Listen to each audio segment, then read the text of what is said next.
कुरान में जिक्र आता है कि एक इफरीत जिन्नों में से बोला कि मैं इसे मलिका सबा का तख्त आपके पास ले आऊंगा इससे पहले कि आप अपनी जगह से उठें।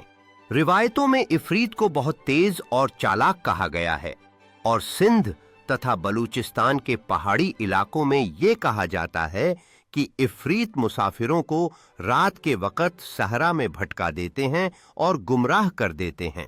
इफरीत की चालाकी ने उसे हर दिशा में भटकने पर मजबूर कर दिया, जैसे वह उसके खेल का हिस्सा बन गया हो।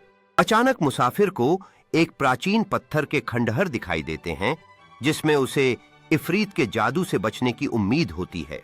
खंडहर के अंदर मुसाफिर को एक पुराना पर्चा मिलता है जो इफरीत की कमजोरियों के बारे में जानकारी देता है।